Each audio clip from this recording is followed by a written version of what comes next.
If there is a common thread linking these momentous historic trials, it is the thread of injustice. Not one of the men or women convicted, with the possible exception of Charles I, deserved the death, imprisonment and infamy meted out to them by their accusers. There is solace in the fact that this tendency towards cruelty is balanced by the human inclination to be generous and good. Einstein once wrote in defense of the philosopher Bertrand Russell that great spirits have always encountered violent opposition from mediocre minds. And Christopher Hitchens wrote, in a similar vein, that heroism breaks its heart, and idealism its back, on the intransigence of the credulous and the mediocre, manipulated by the cynical and the corrupt. But the balance between these two forces is something anybody can influence for the better, especially by studying the great trials, the great examples of injustice, offered by the past. Number 10. Salem Trials. The Massachusetts witch trials of the late 17th century, which reached an infamous climax in the town of Salem, in 1692, remain some of the most fascinating cases of mass hysteria known to history. At first glance, the notoriety peculiar to the Salem trials seems a little unwarranted. Of the estimated tens of thousands of people who were put to death as witches during the early modern period, only 19 were inhabitants of Salem, 5 more died awaiting execution. But the probable reason for Salem's continued place in the world's collective memory is the unusual extent of documentation related to the trials, which, such as by the case of elderly farmer Giles Corey, survives to horrify anybody who cares to read about the proceedings. The atmosphere in Salem, long characterized by family feuds, property disputes, and skirmishes with Native Americans, made the inhabitants ripe to be afflicted by herd frenzy. Only a slight provocation was therefore needed to induce madness, and this provocation came soon enough when 2 local girls, Betty Paris and Abigail Williams, began to exhibit the strange symptoms of an ailment, whose cause could not be found by the doctors. It was decided that the source of their erratic behavior must be witchcraft. 3 women, a homeless beggar, a slave, and a lady who had failed to attend church meetings, were quickly apprehended, charged with witchcraft, and imprisoned. A respectable, church-going woman by the name of Martha Corey protested their innocence, clear evidence, apparently, that she herself was guilty of witchcraft. As more and more accusations were flung between the townspeople, the court sought advice on how to proceed from some of the most influential church ministers in New England. The ministers ensured many further executions by advising that the trials should continue, since it was deplorable, in their opinion, that the inhabitants of Massachusetts should go on suffering molestations from the invisible world. Number 9. Alfred Dreyfus. I have only one passion, that of the light, in the name of humanity which has suffered so and is entitled to happiness. My ignited protest is nothing more than the cry of my heart. Émile Zola, J'accuse, 1898. Alfred Dreyfus, a French artillery captain of Jewish descent, was arrested in 1894 for passing secret information to the German government. The next year he was convicted of treason before a military court, and sentenced to life imprisonment. This could easily have been the end of the story. Such things happened all the time in the modern world, and for more than a year it seemed that the case was closed. But in 1896, the new chief of military intelligence discovered evidence that another officer, Major Esterhazy, could well be responsible for the treason. Dreyfus, it seemed, was innocent. The man who made this discovery was promptly transferred to Tunisia. The military, by maintaining a convenient silence, sought to save its own reputation. But to Paris, the truth inexorably marched, and the awaited storm burst. When the media learned of the cover-up, the affair erupted into a scandal which polarized fin de siècle France, and which soon became the most hotly debated political event of the day. Intellectuals were divided into Dreyfusards and anti-Dreyfusards.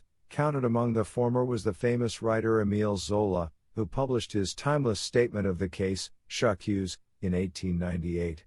In this open letter to the President of the French Republic, necessary reading for any aspiring journalist, Zola, driven to the heights of indignation, demanded truth and justice for Dreyfus. He called the flimsy trial and subsequent cover-up one of the greatest iniquities of our century, and a clear symptom of the anti-Semitism so rife in France at the time. Dreyfus knows several languages, crime. He thundered, paraphrasing the inept military court, one found at his place no compromising papers, crime. He returns sometimes to his country of origin, crime. He is industrious, he wants to know everything, crime. He is unperturbed, crime. He is perturbed, crime. Zola, along with many other leading lights of liberalism, demanded a retrial for Dreyfus. Their efforts were resisted by the French government. Zola was convicted of criminal libel and fled to England to escape imprisonment. Today the positions are clear, he wrote. On the one hand, there are the culprits who do not want the light to come. On the other, there are the carriers of justice who will give their life to see it come. But the truth was on the march, and eventually, as Zola had predicted, Dreyfus was pardoned in 1902 and 4 years later completely exonerated, going on to serve France in the Great War. Number 8. Martin Luther. It is better that I should die 1,000 times than that I should retract one syllable of the condemned articles. And if they excommunicated me for the sacrilege of heresy, so I excommunicate them in the name of the sacred truth of God. Christ will judge whose excommunication will stand. Martin Luther.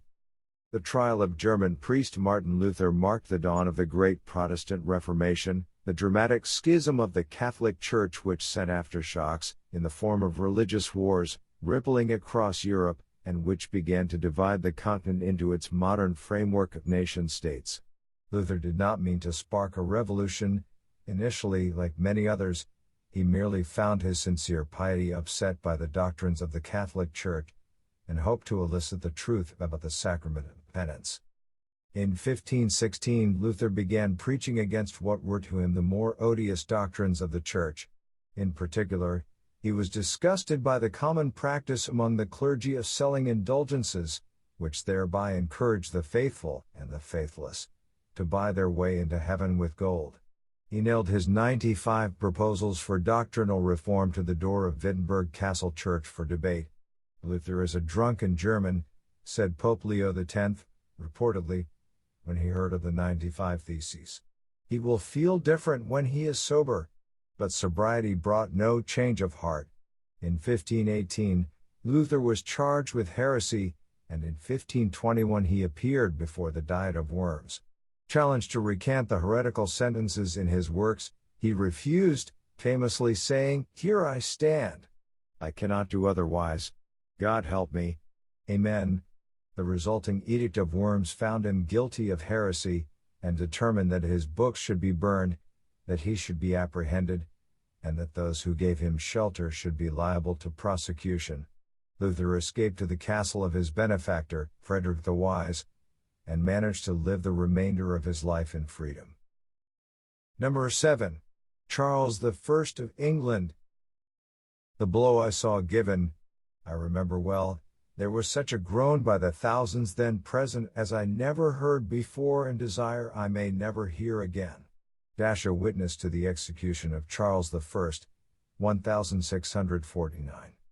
Charles I, a photogenic king of Great Britain and Ireland, was brought to trial in 1649 at the behest of Oliver Cromwell and his parliamentarians.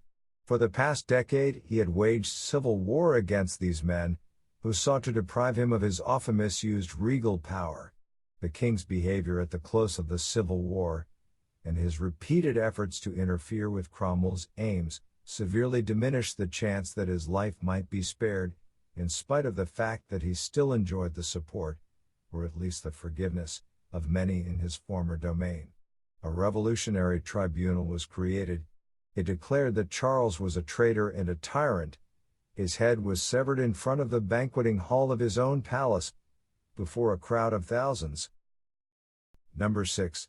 Galileo Galilei. My dear Kepler, I wish that we might laugh at the remarkable stupidity of the common herd. Galileo Galilei, letter to fellow scientist Johannes Kepler. Nicolaus Copernicus had already proposed an heliocentric model of the solar system in 1543. This contradicted the commonly accepted geocentric model, originating in Ptolemy and receiving credence through Aristotle, which saw the planets and the stars revolving around the stationary Earth. Galileo's great crime was to expand upon the innovations of Copernicus. In his dialogue concerning the two chief world systems, Galileo had put the geocentric arguments of his increasingly distant friend Pope Urban VIII into the mouth of a simpleton. This completed the process of alienation from his last great supporter. The arbiters of public opinion turned their backs on Galileo, scribbled against his integrity, and very soon, in 1632, he was called to Rome to stand trial for heresy. According to the papal condemnation, the proposition that the sun is the center of the world and does not move from its place is absurd and false, philosophically and formally heretical, because it is expressly contrary to Holy Scripture. Galileo was forced to repudiate the opinions he had uttered, and sentenced to house arrest, under which he lived out the rest of his life. Number 5. John Hus. God is my witness that the things charged against me I never preached, in the same truth of the gospel which I have written, taught, and preached. I am ready to die today. John Hus, 1415. John Hus was the perfect example of a man who appears in the world a little too soon, who thinks a little too far ahead of his time, and who therefore suffers at the hands of his contemporaries. His ideas were unpalatable. The spirit of reform, which so characterized the 16th century and which gained such support for Martin Luther and many others, surged too early in the breast of this 15th century Czech philosopher-priest. Invited to Constance to participate in a reconciliatory council of the Church, Hus was soon imprisoned on a whim and brought to trial. He was pressured to recant his heresy, but he insisted that his beliefs were not heretical, and that to agree that they were such would be a falsehood, a dishonesty which his conscience could not bear.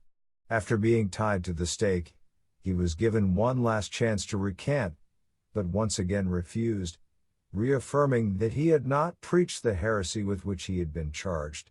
It was only after his death at the stake in 1415 that many Czechs rose to support his doctrines, thus sparking the Hussite Wars of 1420-31, during which Hussite forces defeated no less than 5 papal crusades. Martin Luther later wrote that he could not understand for what cause they had burnt so great a man, who explained the Scriptures with so much gravity and skill. Number 4. Giordano Bruno. Giordano Bruno, an Italian friar and astronomer of the 16th century, was, you guessed it, brought to trial for heresy, this time by the Inquisition. Among other crimes, he was adamant that the sun was a star, and that the stars were suns like our own. He believed that the universe might be populated by planets containing intelligent life forms. Like the much persecuted Dutch philosopher Spinoza, Bruno was a pantheist. He maintained, contrary to church doctrine, that everything in the universe was divine. He was burned at the stake in 1600 after a dramatic 7-year trial in which he refused to completely renounce his heresies. Amazingly, as recently as 2000, an Italian cardinal declared that although Bruno's death was indeed a sad episode, the inquisitors who ordered his death had the desire to serve freedom and promote the common good and did everything possible to save his life. Number 3. Joan of Arc. Joan of Arc, after being captured in 1431 at the age of 19, was also tried for heresy. Many circumstances surrounding the trial didn't exactly work in Joan's favor. It was conducted, for example, before a jury of entirely hostile ecclesiastics. Many pro-French clerics, with both the desire and the authority to defend her from the charge, were not allowed to participate. She was declared guilty and sentenced to lifelong imprisonment. Inside prison, she began wearing male clothing to avoid molestation by the British guards. This provided the authorities with the justification they needed to, predictably, execute her as a relapsed heretic. 25 years later, the disgraceful injustice of the trial was recognized by the Church, and the verdict was overturned. Nearly 500 years later, Joan of Arc was canonized as a saint. Her widespread popularity can be explained by her remarkable story, and especially by the courage with which this young woman, like so many before and after her, faced an unjust death at the hands of cruel men. Number 2. Socrates. If you think that by killing men you can avoid the accuser censoring your lives, you are mistaken.